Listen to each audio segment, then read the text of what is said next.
The Retirement Cafe podcast, 3 mental models for making better decisions.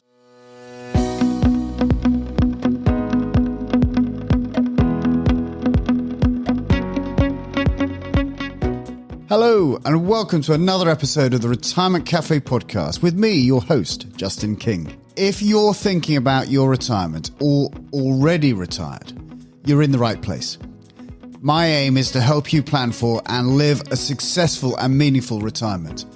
Retirement is far more than just a financial event. It's a significant life event, a major transition, which will bring with it new challenges and opportunities. So each episode contains tips, information, and inspiration to help you feel more informed and confident about your retirement. I hope you enjoy today's episode.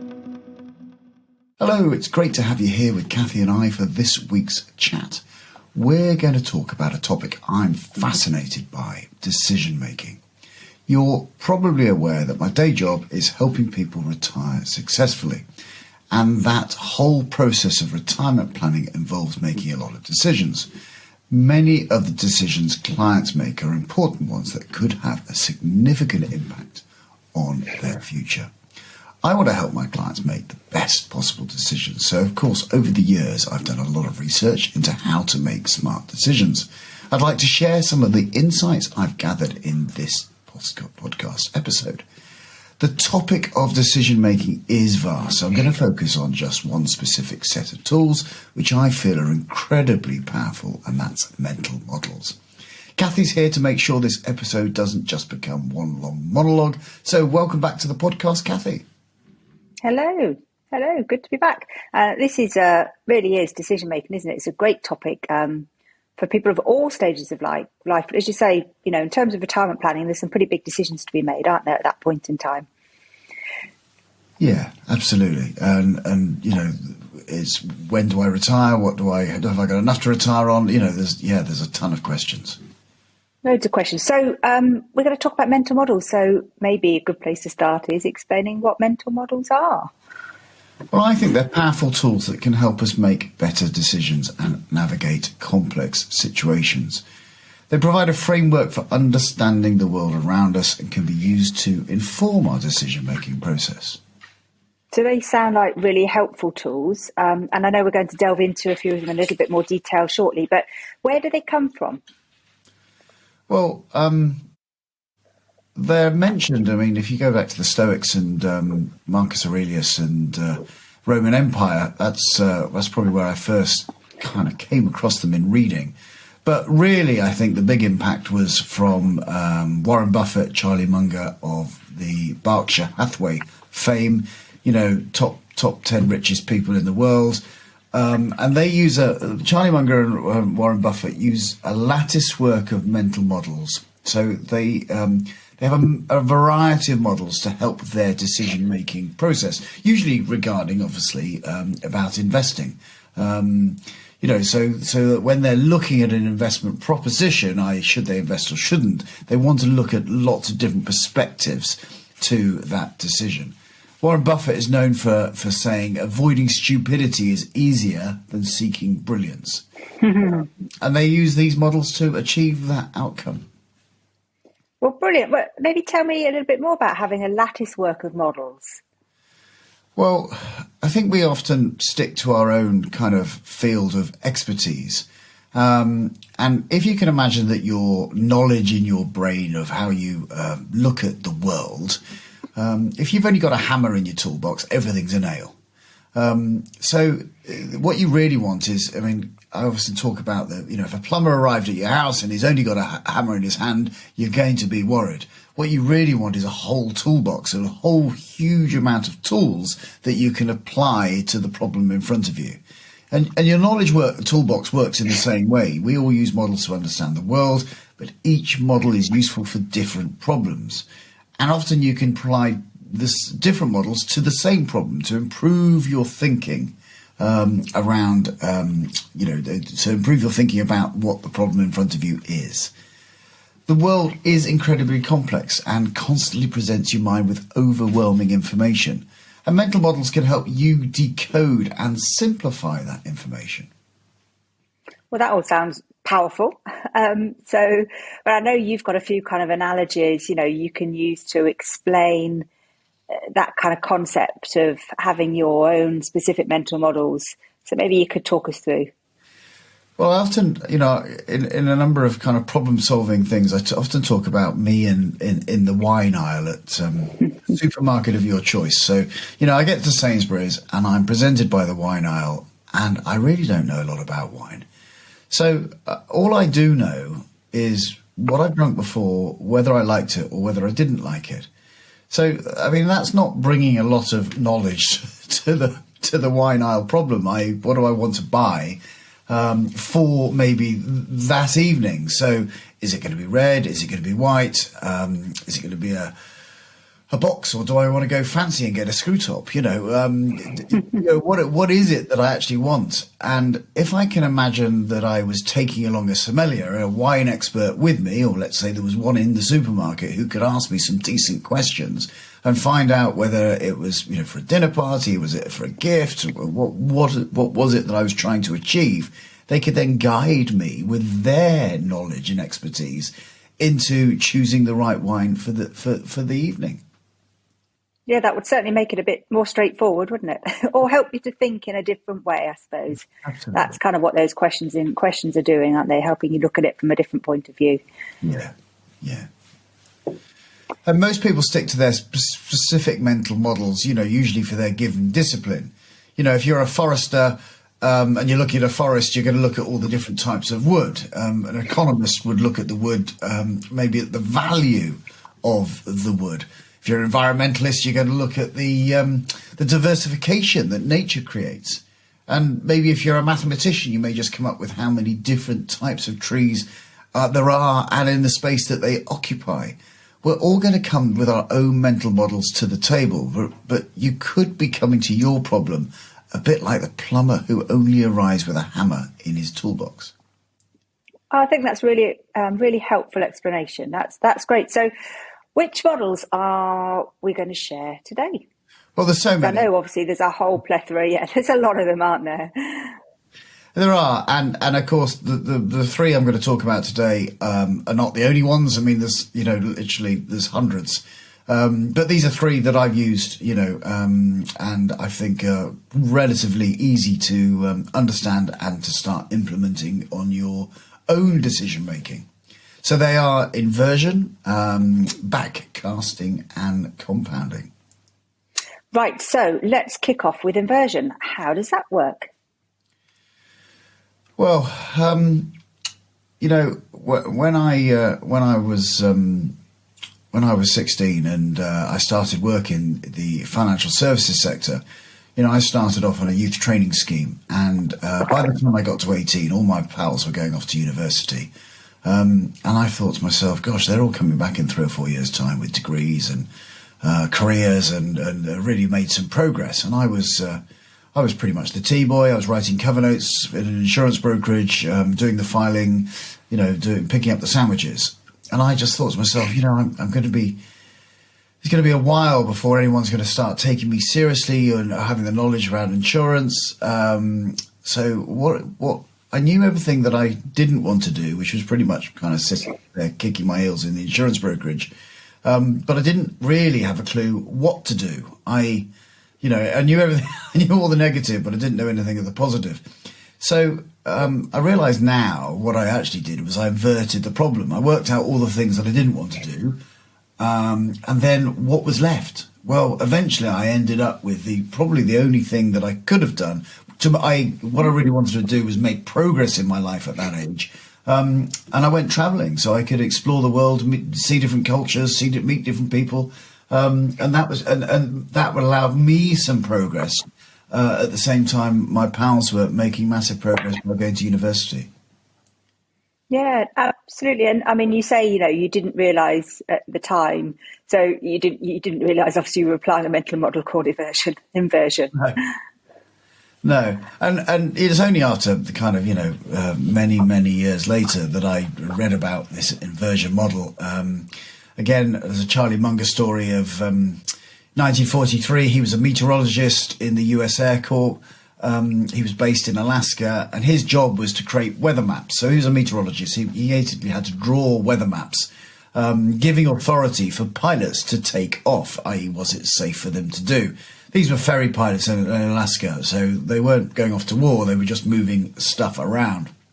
But pilots were dying, and so Charlie didn't really, he was trying to work out how could he stop pilots dying. So he inverted the problem.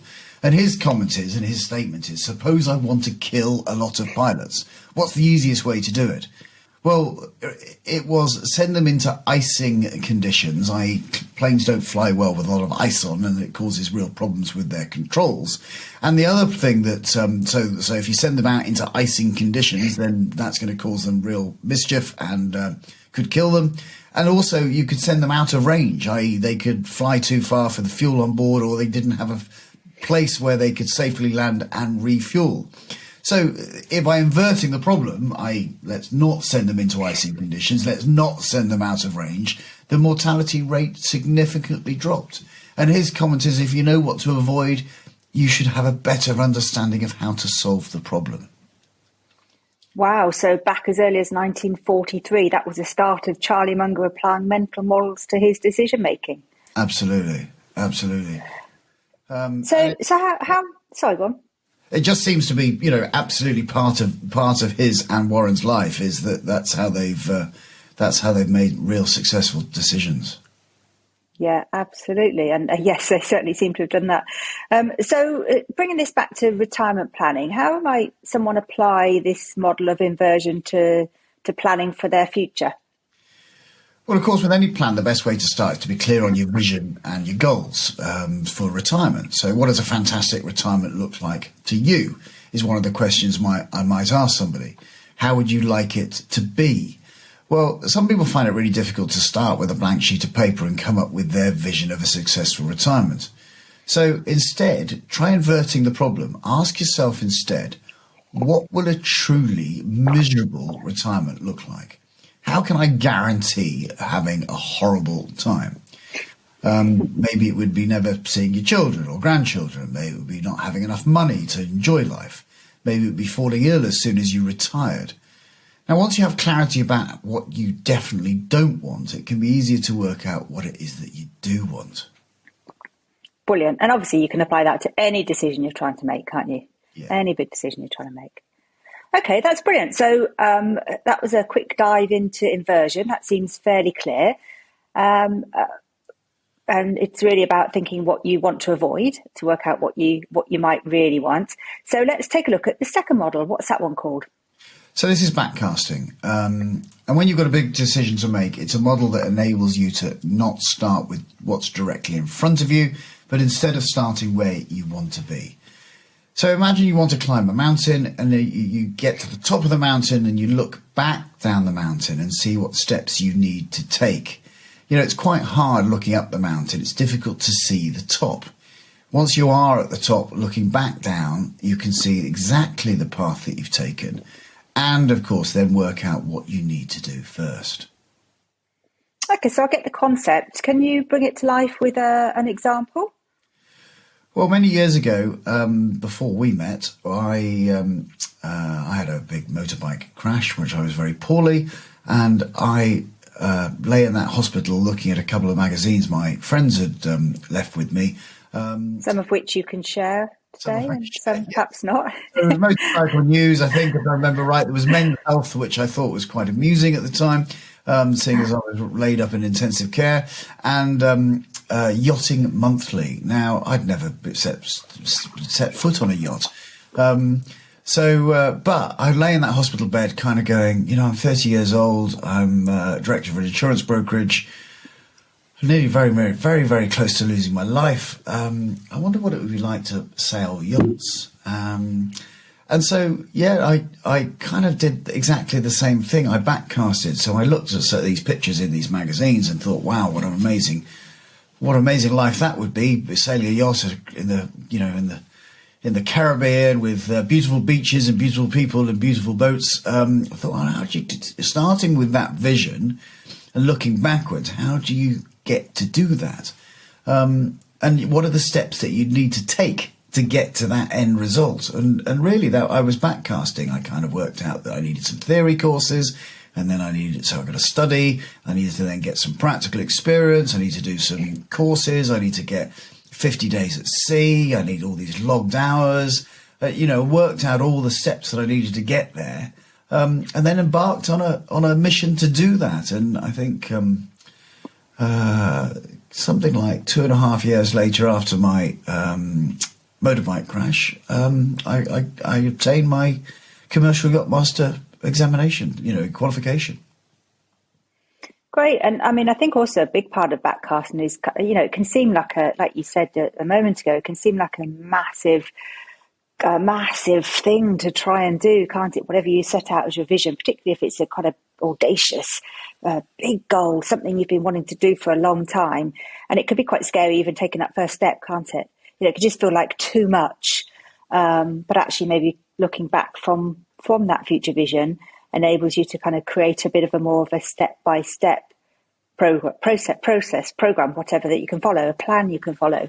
And taking that first step perhaps becomes that little bit easier because you can see it's starting to take you somewhere. And I this is the work, well, you and I do when we're coaching people, is that actually, people could do with help in this.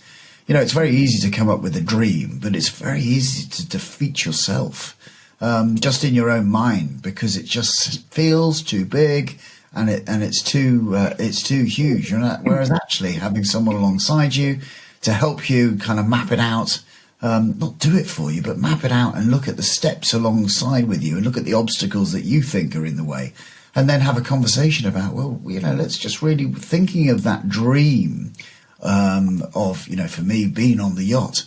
What is it what are the steps that you can make today to get there? Absolutely. Okay, fantastic. So that's backcasting. And the third and final model for this episode is compounding. Now, I've got a bit of a clue what this is, working in our financial planning business, but I'm guessing it's broader than just a financial model. Yeah, I mean, compounding is fantastic. And when people come to us and talk about their money, it is just interest upon interest, but it is significant. And the biggest thing that the biggest impact you've got on your own financial worth is staying the course, basically.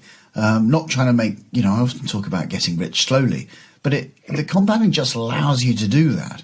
And if you look at nature around you and look at an oak sapling, and then look at a mature oak, and what has it done? Well, it's just compounded over year after year after year.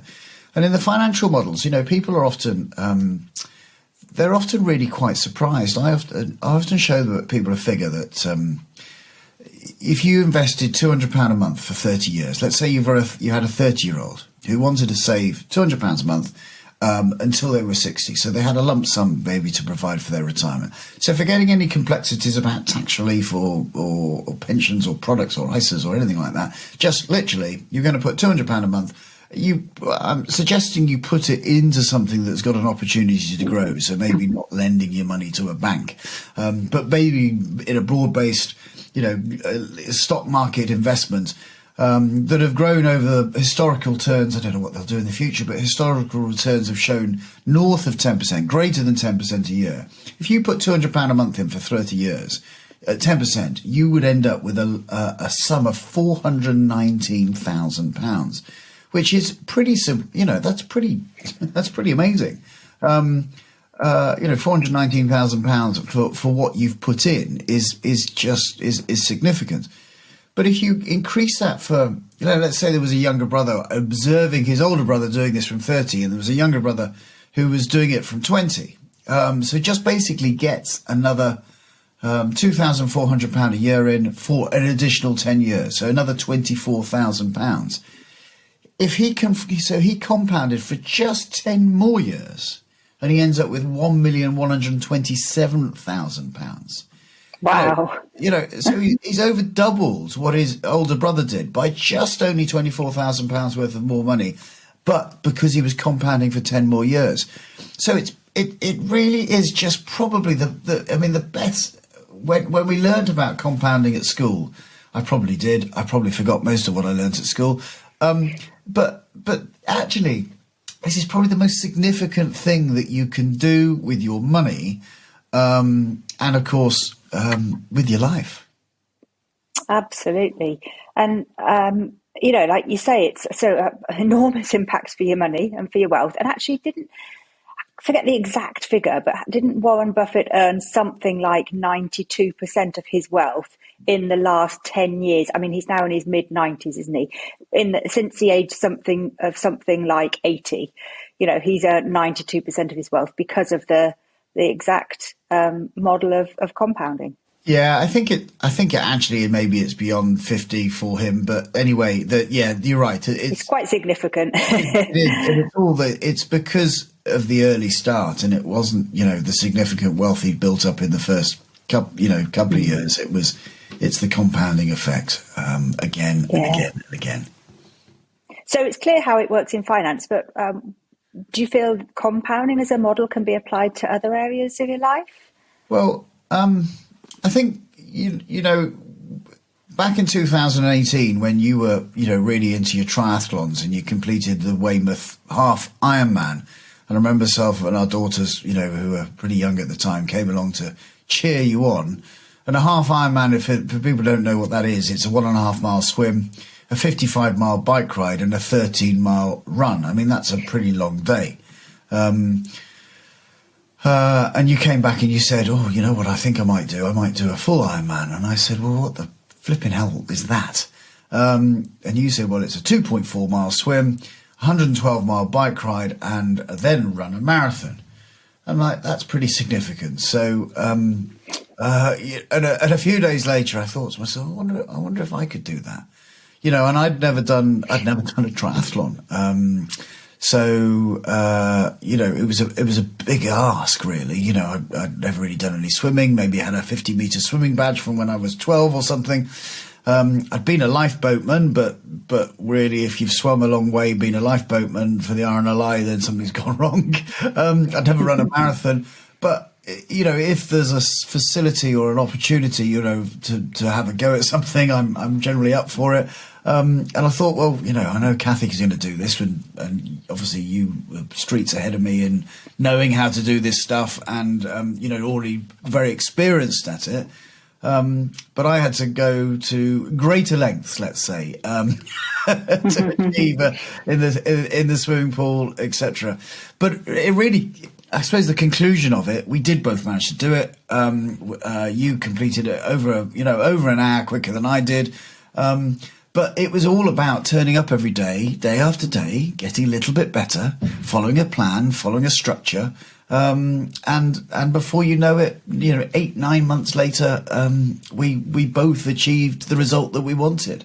Me was just finishing and you in a great time. Yeah, absolutely. So, okay, that's a great example, isn't it? Like you say, it's, each time we got in the water, or each time we got on the bike, or each time we laced up our running shoes, you're taking a step forward, aren't you? You're compounding on the exercise you did the day before, and it all just builds and gets you to a place where you're fitter and stronger and able to do what you want to do. That's a great example. Are there other ways? I suppose there are many more ways we can benefit from compounding, aren't there? I mean, sports obviously one. Well, I suppose with retirement planning, yes, if you're thinking of retiring, every saving that you're making today is going to compound for the future. I often think about every time you put some money aside, that compounds for a future growth rate. It allows you to take some. I always think I never really consider huge investment returns when I'm thinking about saving for my own retirement. But what I do think, if I put £100 into my retirement plan today, my pension plan, that's £100 that I can take to Sainsbury's in my retirement. Now, the benefit of the government giving me some tax relief is huge. So there's a compounding effect on that straight away. £80 as a basic rate taxpayer turns into 100. That straight away, then you're compounding upon the 100. I mean, that's just brilliant. And then what you're really looking forward to is hopefully that will grow at least by inflation.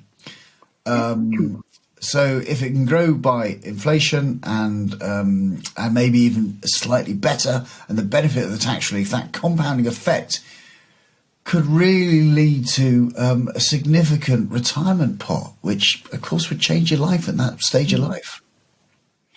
Absolutely. I think there are other things to consider, aren't there? I mean, if we think about our health as well, if you think that, I think probably most people want to stay healthy in their retirement and live better for longer, don't they? So if health is an important thing, then, from an early age, rather than just as we hit retirement, it's a good idea to think, okay, well, what steps can I take now that will compound to make sure that I'm healthier? So obviously sport, exercise is one thing, but diet is another, isn't it? I know you say about, it's not the donut you eat today that's the problem. It's the donut you eat day after day after day that compounds, that can ultimately, the only healthy thing about have an impact on your health. The only healthy thing about a donut is the hole. But yeah, it's very easy to think, I'll just have that little donut, that I'll just have that, whatever. But actually, we can easily get into the habit of doing that on a regular basis. The one thing I know we've touched on a lot of times, and I'm a keen advocate of it, is strength training, especially as you get older. I'm in my early 50s, and I think I can still say that.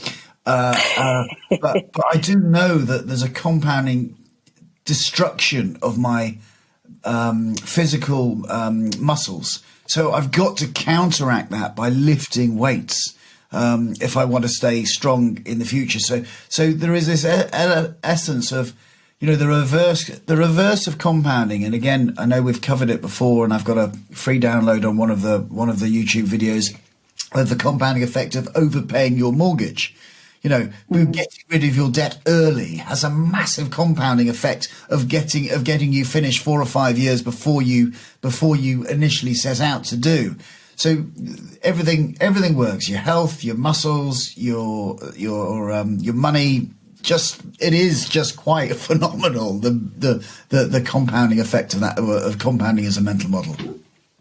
And something it would be great if we all learned earlier in life, wouldn't it? Yes. The earlier we can start compounding, the better. The relevance of it. It's, obviously we were taught it at school, but actually it's really significant. Absolutely. Well, that's brilliant. That's given us an overview of 3 of the mental models that we can apply to help us make those smarter decisions in life. Yeah, good. Well, thank you for tuning into this episode of the Retirement Cafe. I really do appreciate you joining me. And as always, if you want to get in touch and if you have any feedback, please email hello@theretirementcafe.co.uk. You can find me on Twitter at JustinKingCFP, and you can find all the episodes on my YouTube channel. Just search for Justin _King when you reach YouTube. So until next time, I'm Justin King, and joined today with Kathy King, helping you feel more informed in your retirement.